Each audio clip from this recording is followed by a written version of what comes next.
पहिलो चरणका लागि उम्मेदवारिता दर्ता गर्ने अन्तिम दिन 27 मार्च हो। हातमा 2 दिन मात्र समय रहेको छ। यस्तै बेला भाजपाले अन्तिम बङ्गालको दोस्रो चरणका लागि उम्मेदवारिताको सूची घोषणा गरेको छ।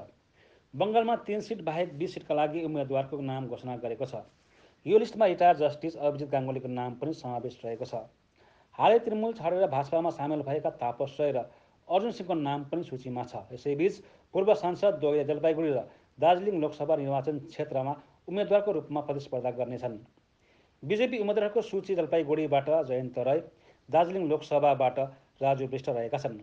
उत्तर कोलकाता तापस राय, दमदम शिलाभद्र दत्त, बैरागपुर अर्जुन सिंह, वर्धमान दुर्गापुर दिलीप घोष, वर्धमान पूर्व असीम सरकार, मिदनापुर अग्निमित्र पाल, रायगंज पालिकपुर अरूप कान्ति दिगर, तुमलुक अभिजित गाङ्गोपाध्याय, बसिरहाट रेखा पात्र, बारासात स्वप्न मुजुमदार, कृष्णनगर अमृत राई, जङ्गीपुर धनञ्जय घोष, मथुरापुर उलिबिरिया पापिया अधिकारी, झारग्राम प्रणब डुटु, वीरभूम देवाशिष धर रहेका छन्।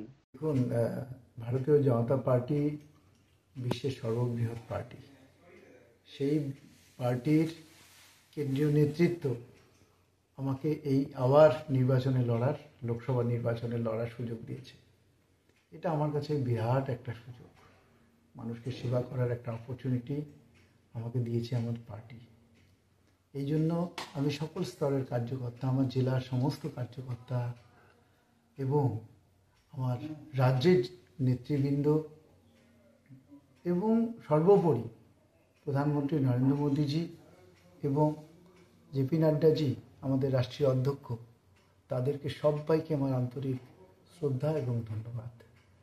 আপনারা যে সুযোগটা দিয়েছেন আমাকে, আমি চেষ্টা করব প্রাণপণে আমার তন মন ধন সমস্তভাবে আমি এই দেশের জন্য সেবা করার যে অপরচুনিটি, সেটা যেমন করব, নির্বাচনেও আমি সমস্তভাবে আমার সমস্ত কিছু দিয়ে আমি লড়ব।